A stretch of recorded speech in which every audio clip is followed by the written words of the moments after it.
Starting recording. Wait, is it on? Hi guys. Okay, so we'll start our discussion. Maybe I already messaged and she's not replying, so we'll just start.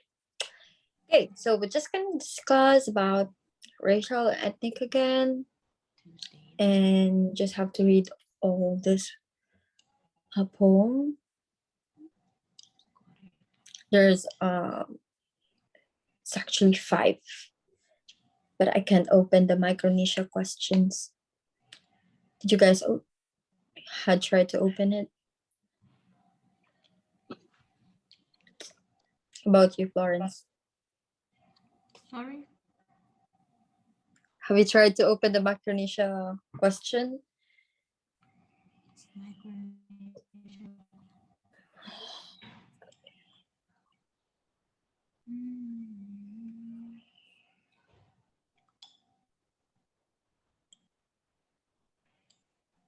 Only the poem. Yeah, I can't see it either.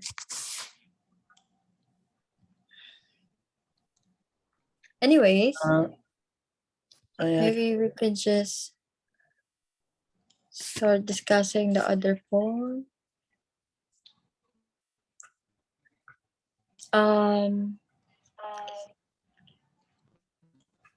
trying to open it too. The Micronesian question. Oh, it's a long one.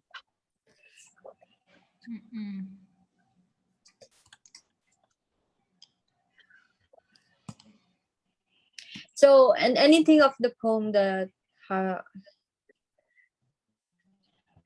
you read or something, do you have any thoughts, or there's a question right here?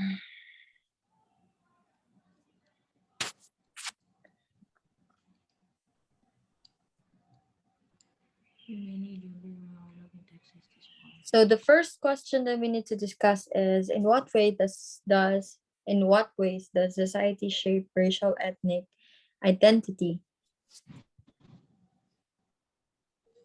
So in Tell Them poem by Kari Jatnil Kejiner, the poem message is like to the world to tell about the impact of the climate change in the Marshall Island and other Pacific Island nations. And then the poet argues the listener to tell the world about the rising sea levels, the loss of homes, and the destruction of the environment. And she asks the listener to speak out the people in Ireland. Yeah, it's just technically saying, wait, am I reading it right?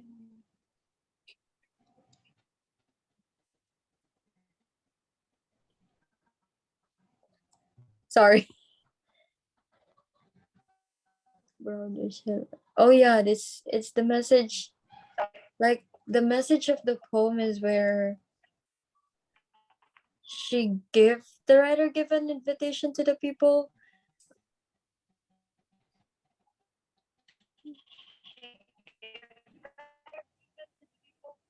And there were. Wait, which one are you reading? Tell Them. Tell Them by Kari Kenninger.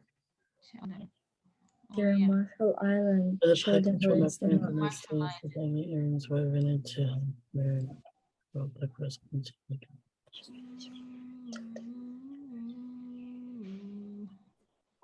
Oh yeah. These areas supplies to across the main to the grocery store or riding a bus. Oh, the Micronesian question is I opened it. It's long A. It's very long. Yeah. Why? Where you got this? It's happening. Why? Let's Hey, Kenny. I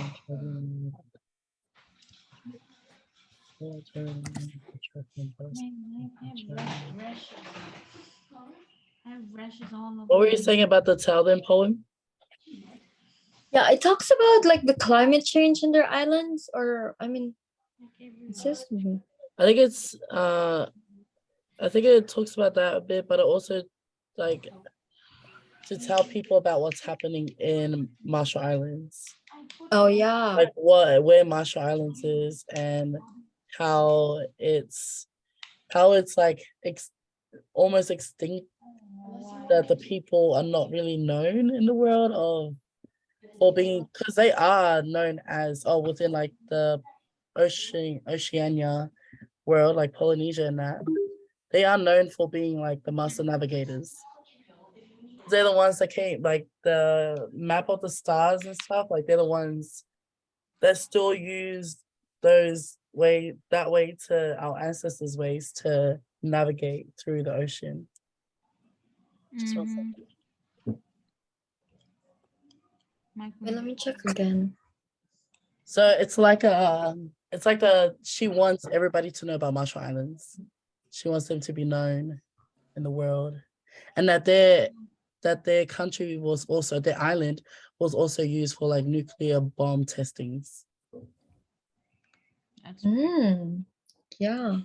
wow. That's okay. There's something about it's also there here that it talks about the and racial and ethnic, the topic of this What way, discussion. So in what ways we're does society shape racial ethnic? Some sense, but let me see what it is. yeah. So In what ways does society, it has a big impact on the way that we see either the ethnicity or the racial background of a country or like of a people. Like in America, they're known for like slavery. In Australia, they're known for like the stolen generation. In New Zealand, they're known for the dawn raids. So like there's a bit of history on like how society has shaped the way that how we view like racism or racial things in each country, Yeah. or like the ethnicity. Like for example, in the checklist poem, Mm-hmm. that is so true, because like if you got brown eyes, tick, you're a Polynesian. Oh, unruly hair, yeah. Big boned, yeah. If you're bigger than all your classmates that are the same age as you, you're a Polynesian. oh yeah. Can barely speak the language, no tick there, because that's true. You have a Pacific Island mother, yeah. You own several Pacific garments like the bullet taha and stuff. But like it's true, like Oh. there is kind of like a checklist of what a Polynesian is meant to look and act, and Oh. how they're meant to behave, or how, but society kind of makes it look like that, like, oh, all the Polynesians, they're just like hard workers, they're big people and they do the big jobs. But like we also have a brain, like we also can use our brain for like more intellectual things rather than lifting things, because we're just bigger people. Okay, I'm getting it. But yeah, I just feel like society shapes like has a big impact in the way that it shapes our view of like the racial ethnicity, ethnical, whatever. It's a question. The ethnic identity of certain cultures and people.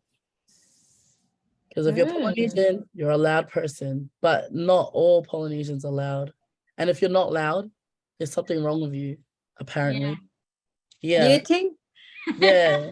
If you can't dance, if you can't do a Polynesian dance, you're not Polynesian enough. You're white, or you're whitewashed or something like that. Like that's just an Oh. assumption because of society. They're like, you're Polynesian. You should know how to shake your bum.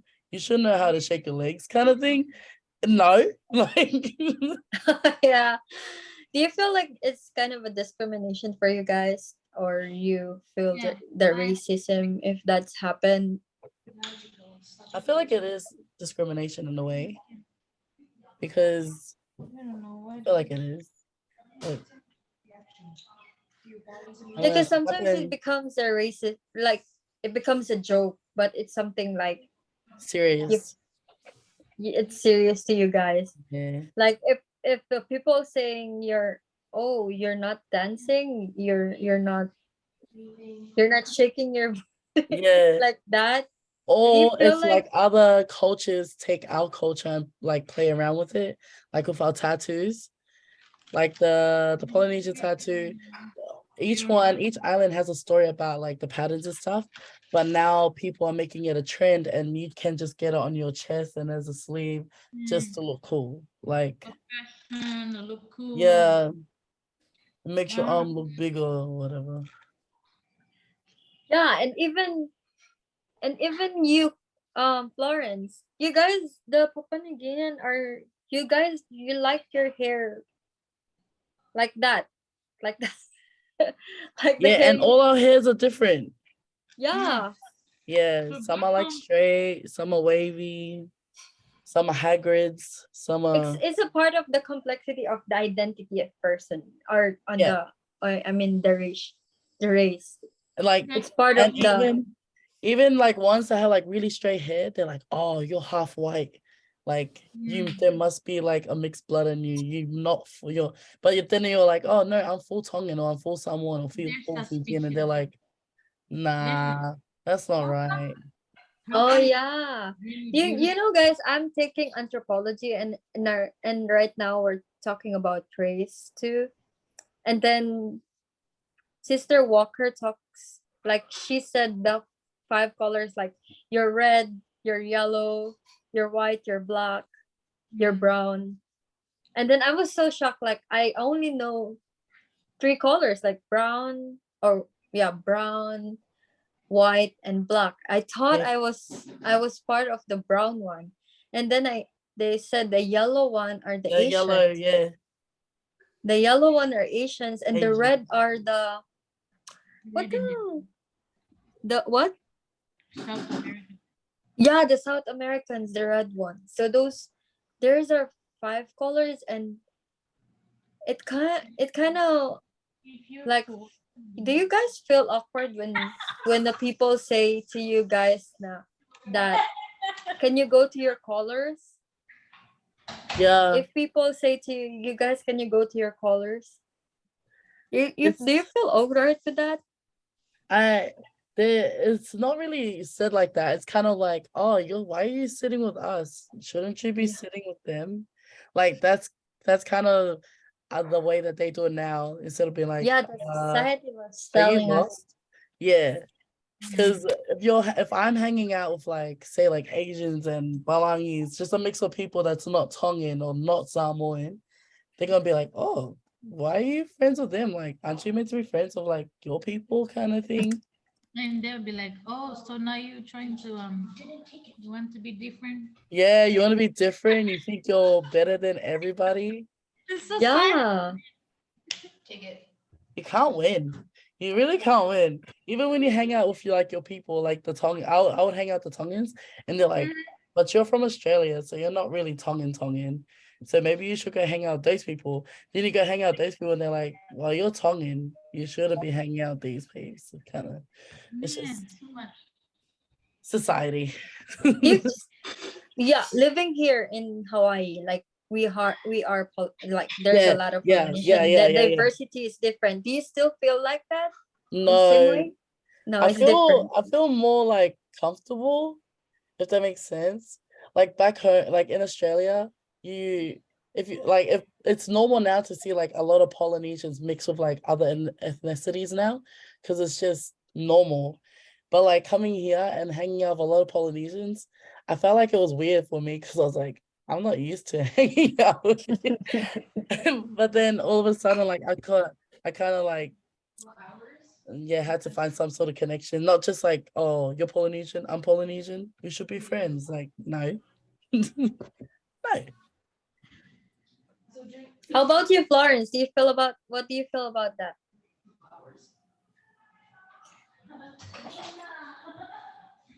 Sorry, what's the question? Sorry.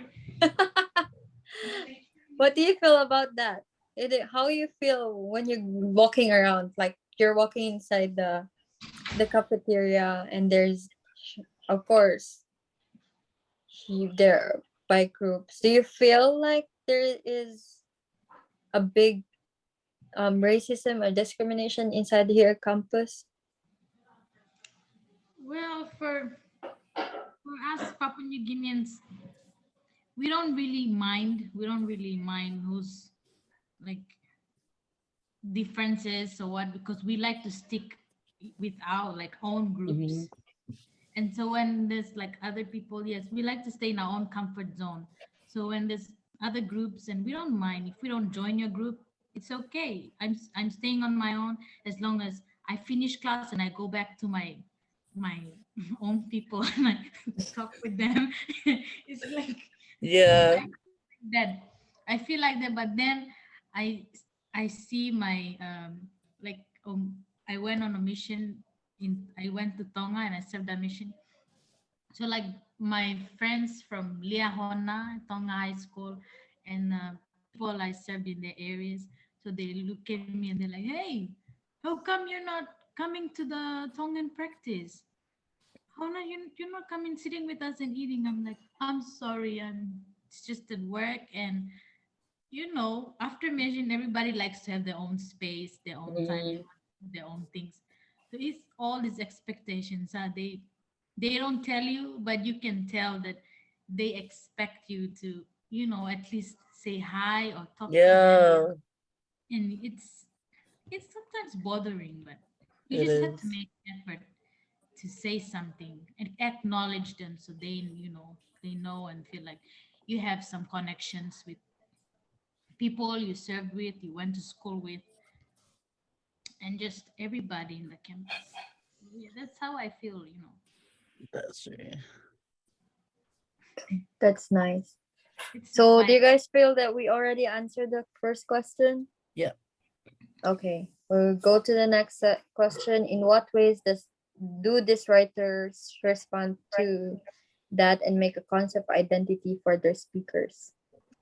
Mm, So I think generally they talk about the racial and ethnic identity, and they explore how the complexity and diversity of the identity of their speakers, and he highlights those cultural heritage and experiences discrimination and impact of colonialism and immigration. I think most of the Mock Rebellion and the Visitors got the message by Joy Wasser. It talks about more in racial immigration, discrimination, resistance. Those are the things that the poem. Oh, I mean, no, not that. Oh no, not that. Oh, that's the Micronesia. It talks about that part, but the Mock Rebellion talks about the identity of those working class Hawaiian men who have been exploited and expressed or oppressed by the ha- Haoli bosses. And the speakers in the poem is identifies with the monks and their struggles against their oppressors, and emphasizing the importance of solidarity and resistance in the face of the injustice. So the concept of this poem is technically resistance and rebellion against the dominant power structures that seeks to exploit and control the marginalized group. And also in the visitors got the message, and it also talks about Hawaiian who frustrated in commodification and operation of Hawaiian culture by outsiders. So the speakers identifies the authentic tradition and practice of Hawaii, and it's critical of the commercializations of Hawaiian culture for the benefits of tourism. So we know that Hawaiian is like they're trying to preserve the islands despite of there's a lot of tourists that's who wants to come, and there's a lot of investors that are coming, and then there's a lot of they want to change about the island, but they fighting against it, I guess, and now it's because of the people a lot of coming or going to Hawaii, and there's a lot of people who wants to live here. It becomes the main topic of racial and ethnic is become bolder and become resistance, something like that.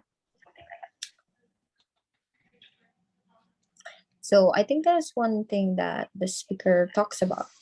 I just highlight this two poem that Joel Balas discuss. How about you guys? What do you feel that the writer responds to this? I think the writer also like um gives a brief history of the people and what they had gone through, like in the past, but also how it's still affecting the future, or like the present, and how it can affect the future. But it's it's just interesting, like the tell them poem. It sounds more like a painful love letter, like writing to the world about their home island and how it's about to Sink. sink into the ocean. That's pretty much because Marshall Islands is sinking into the ocean. But then also in like the Moke or Moke Rebellion, all the visitors got the message. Like I've seen how the Hawaiians or the locals respond to most of the tourists that visit and how they treat the island or the land, the Malama'aina. Mm. But it's true though, like he says at the end, um,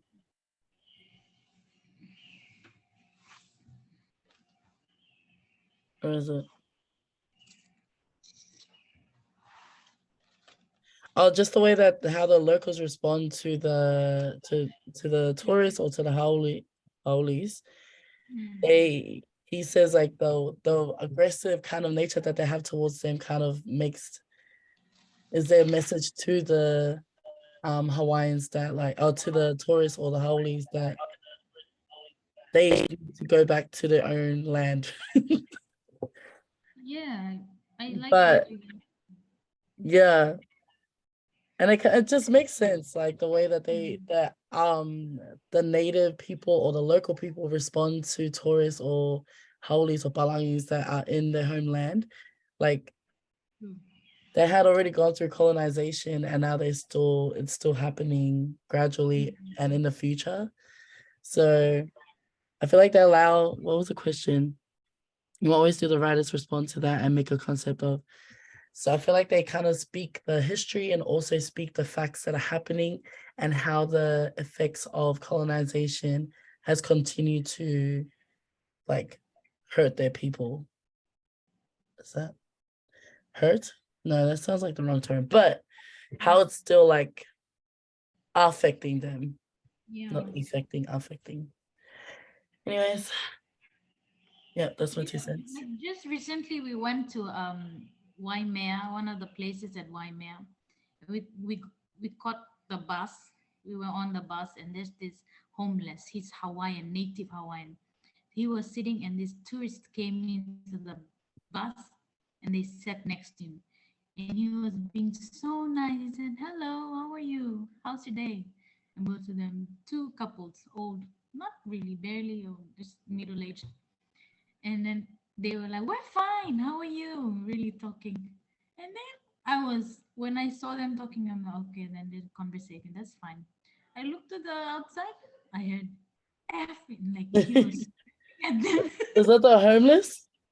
Homeless. The native Hawaiian was swearing at those two tourists. I'm like, okay. And I looked to my PNG sister and I'm like, Esther, is this, what's this? She's like, don't mind them. And I kept watching him because when I was watching him, I could picture in my head, what happened in the past, the history, Yeah. what impacted the natives. They still carry that hate towards the Howleys. They still view them as like thieves. You stole our land, you trick our king, our queens. And so they still have that grudge against the Howleys. So everything they do, even the tourists come on the land, they are nice, but they are still reminded of the history in the past that, it's lingers in them. And so I was seeing him swearing the palangis or the howlies, and I'm like, okay, I understand. I understand where he's coming from. and me too, from my place, and histories that happen, with our people. And, I felt sad, you know, that they still carry that in us too. So, yeah.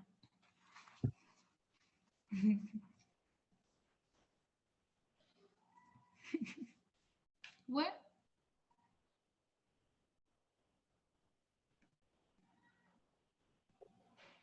You're still on mute. Sorry. Oh. So that was nice story. That's nice experience. They still feel the grudge, or I mean the hate because of what happened. And we cannot stop them, because maybe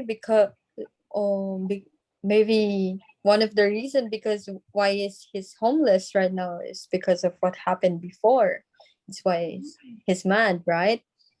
So we don't know. We can't judge him. But I think one of I mean the writers of this poem, they justify, I mean they give the justification of how culture explain, or I mean how they give, this it said, like they respond to the racial and ethnic identity, and by celebrating the diversity and richness of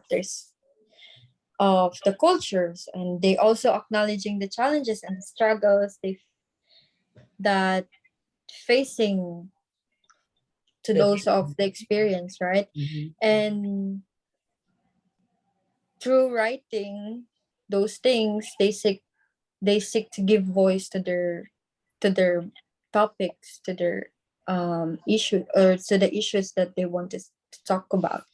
And the importance of culture, identity, and diversity is like we globalize, though, and in a globalized world, they try to express their emotion, and they try to like give words to what's happening. And this is good thing. Like if all of us aware of what's happening, and we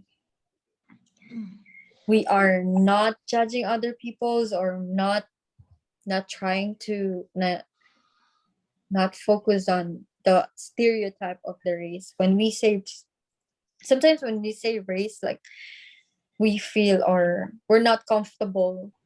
that's what my that's what we normally know. If we identify the race, like it's like we feel like it's insensitive topics. I mean that is a sensitive topics, right?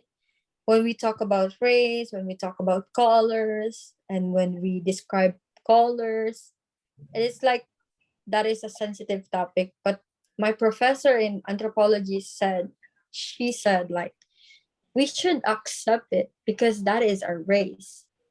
We should accept what our color is. So I'm brown, or I'm yellow because I'm Asian, but technically I'm brown. That is fine with me. You describe me as a Filipino, as who I am. That is fine with me. Like unless this is one good thing of the writers try to express or tell to the readers. That's what I. We got 8 minutes left. Okay. So I think we answered the last question, and that's it. So Oh, that's it? yeah, I think that is the only discussion Okay, going on. I'm just gonna I think stop it we now.